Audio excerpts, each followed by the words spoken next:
अल्हम्दुलिल्लाह ला वसीलत इल्ला अंत या रसूल अल्लाह अला नियत खैरी या शेख अब्दुल कादिर जिलानी शय्यन लिल्लाह या फैज़ पंजतन पाक बसदक़े आल नबी औलाद अली या कादिर मुराद हासिल या पीर मुकम्मल अमन हासिल। हज़रत पिनगुंडा शरीफ के सज्जादा निशीन ख्वाजा सैयद शाह बाबा रुकनुद्दीन अहमद हुसैनी अलमारूफ ताज बाबा मद्ददिल्लहुन नूरानी सहरवर्दी नसबी सदर सज्जादा निशीन दरगाह हज़रत सईदना बाबा फ़खरुद्दीन हसनी हुसैनी सहरवर्दी की जानिब से जो पैदल सफ़र आ रहा है उसकी मुबारकबादी पेश करते हुए हज़रत को हम अपनी तरफ से तमिलनाडु मशायकीन के तरफ से खैर मकदम करते हुए वेलकम और वर्ग वर्ग என்ற வரவேற்பினை நாங்கள் அளிக்கின்றோம்। ये जो सफ़र हो रहा है मशायकीन आले नबी औलाद अली से ये दुनिया कायम है, उन्हीं के तरफ से ये पैगामात पूरे आलम इस्लाम को और खुसूसन दीगर तमाम अक़वाम को अमन का पैगाम पहुँचाया जा रहा है। इसके लिए हम बहुत मशकूर हैं और शुक्र अदा करते हैं कि हज़रत ने सज्जादा निशीन ने ऐसा एक लाई अमल अच्छे तरीके से बताया जो पिनगुंडा शरीफ से निकलते हुए हज़रत तबले आलम बादशाह नत्थर वली धोल समंदर रहमतुल्लाह ताला अलैह की बारगाह में आ रहे हैं और इससे पूरी दुनिया के लिए अमन व अमान का पैगाम सूफियाई तरीके से पेश करने का बहुत अच्छा मौका है, इसलिए उन्हीं हम मुबारकबाद पेश करते हैं। क्योंकि ज़माने कदीम से ये आस्ताने, ये बुज़ुर्गों की खानकाहें तमाम मिलकर जो पैगाम इंसानियत रसूल के तुफ़ैल अल्लाह ने भेजा उसका पहुँचाना आले नबी औलाद अली का ही वसीला है। ஏனென்று சொன்னால் இந்த தர்காக்கள் தான் உலகத்திலேயே அனைத்து மத மார்க்க மாச்சரியங்களையும் கடந்து ஜாதி மத இன நிற பேதங்களை கடந்து ஏழை பணக்காரன் என்ற வித்தியாசங்களை மறந்து ஒன்று கூட இருக்கின்ற ஒரு உன்னதமான ஸ்தலங்களாகும். இதை நாமாகவோ யாராகவோ நிலை பெற்றுக் கொண்டதல்ல, மாறாக அது ஒரு அல்லாஹ்வால் ஏற்படுத்தப்பட்ட ஒரு ஷரியத்துக்கு கட்டுப்பட்ட பாதுகாப்பான ஒரு நல் செயலாகும். அதற்கு இந்த தர்கா இதழிலே இதழ் 12 மார்ச் 2010 ரபியுல் அவ்வல் 1431 தர்காக்கள் ஒரு ஆய்வு என்ற தலையங்கம் எழுதப்பட்டது. அதை இங்கு சமர்ப்பிப்பது சரியாக இருக்கும் என்ற காரணத்தால் உங்களுக்கு இதை நாங்கள் எடுத்து காட்டுகின்றோம். தர்காக்கள் என்பது 2 வார்த்தைகள் சேர்ந்த பாரசீக மொழியின் பெயர் சொல்லாகும். தர் என்றால் கதவு, நிலைவாசல், நுழைவாயில் என்பதாகும். கா என்றால் ஸ்தலம், இருப்பிடம் என பொருள்படும். இதன் பொருளாக்கம் அரேபிய சொல்லான அஸ்ஸரி என்பதாகும். உலகில் மிக பிரசித்தி பெற்ற அரேபிய அகராதியான அல் முஞ்சித் இதற்கு கபர், அடக்கஸ்தலம், நிர்மாணித்தல் என பொருள் கூறுகிறது. ஆக புனித ஸ்தலத்தின் நுழைவாயில், அதாவது நல்லோரிடத்தின் நிலைக்கதவு என்ற பொருள் நம் முன்னோர்கள் தர்காக்கள் என்று பெயர் வைத்துள்ளனர் போலும். நுபுவத் என்ற இறை தூதுத்துவம் இறுதி நபியான கண்மணி நாயகம் ரசூலே கரீம் ஸல்லல்லாஹு அலைஹி வஆலிஹி வஸல்லம் அவருடன் நிறைவுற்ற நிலையில் அல்லாஹ்வாலும் அவரது ரசூலாலும் வழங்கப்பட்ட இஸ்லாத்தை சஹாபாக்களும் அவர்களை தொடர்ந்து தாபையின்களும் அவரிடமிருந்து தபூ தாபையின்களும் அதை பின்பற்றி உலகம் முழுக்க எத்தி வைத்தவர்கள்தான் இறைநேச செல்வர்களான இந்த அவுலியா பெருமக்கள் ரஹிமஹுமுல்லாஹ் அலைஹிம் ஆவார்கள்.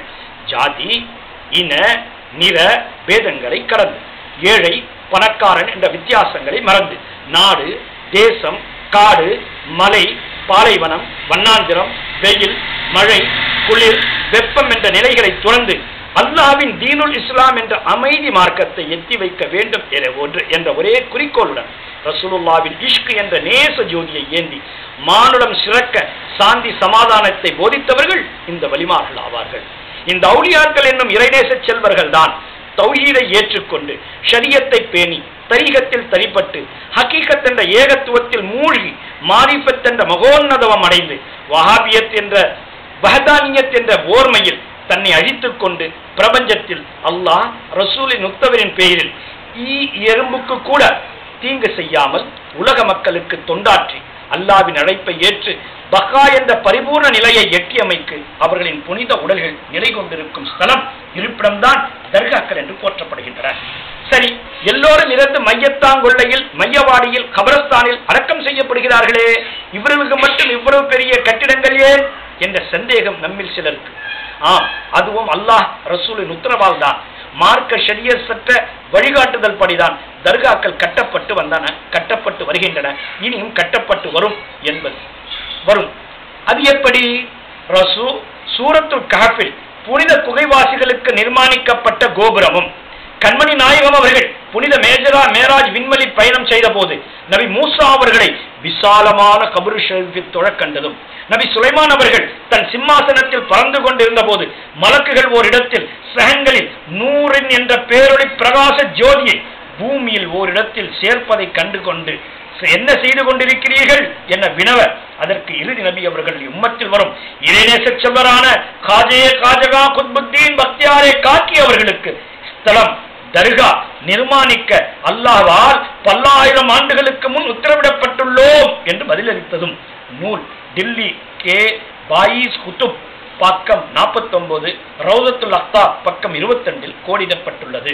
இன்னும் கோடிக்கணக்கான இறைநேசர்களான வழிமார்களின் புனித தேகங்கள் மற்ற மையத்துகளை போன்று மண்ணோடு மண்ணாகாமல் அப்படியே அழியாமல் இருக்கும் காரணத்தாலும் அவ்விடம் அடிக்கடி தோண்டப்பட்டு அவர்களை அவமதிக்காமல் தடுப்பதற்காகவும் தர்காக்கள் நிர்மாணிக்கப்படுகின்றன என்று ஷரியத் பறைசாற்றுகின்றது. அல்லாஹ் ரசூலால் ஏற்றுக்கொள்ளப்பட்ட இப்புனித வழிமார்களின் திருத்தலங்களில் ஷரியத் சட்டத்திற்கு உட்பட்டு அந்த மகான்களின் பரக்கத்தின் பொருட்டால் தங்கள் நாட்டு தேட்டங்களுக்கு வழிபிறக்கும் என்ற அவர்களின் புனித தலங்களை நாடி வந்து துவா கேட்பது பயனடைவது பகுத்தறிவுக்கு பொருந்தி வரும் விஷயம்தான். அவர்களின் புனிதத்தை அல்லாஹ் ஏற்றுக்கொண்டபின் அவர்களை வசிலாவாக்கினால் நம்முடைய முராதுகள் பூர்த்தியாகுமே என்ற நன்னோக்கத்தின் அடிப்படையில் கொடியேற்றங்கள், ராத்திபுகள், மௌலூதுகள், நேர்ச்சைகள், மீலாதுகள், பாத்தியாக்கள், ஷீரினி, தபர்ருக், உருஸ், கந்தூரி என்ன புனித விழாக்களில் மக்கள் குழுமும் போது விசாலமான இடம் தேவைப்படுவதாலும் தர்காக்கள் நிர்மாணிக்கப்பட்டிருக்கின்றன. இது பாபா நபி ஆதம் அலைஹிஸ்ஸலாம் அவர்கள் காலம் தொட்டும் எம்பெருமானார் கண்மணி நாயகம் ரசூலே கரீம் ஸல்லல்லாஹு அலைஹி வஸல்லம் அவர்களின் ஷரியத்தை தொடர்ந்து தர்காக்கள் வாழடி வாழையாய் நிர்மாணிக்கப்பட்டு நாளது வரை அல்லாஹ் ரசூலால் ஏற்றுக்கொள்ளப்பட்டதாய் இருக்கின்றன.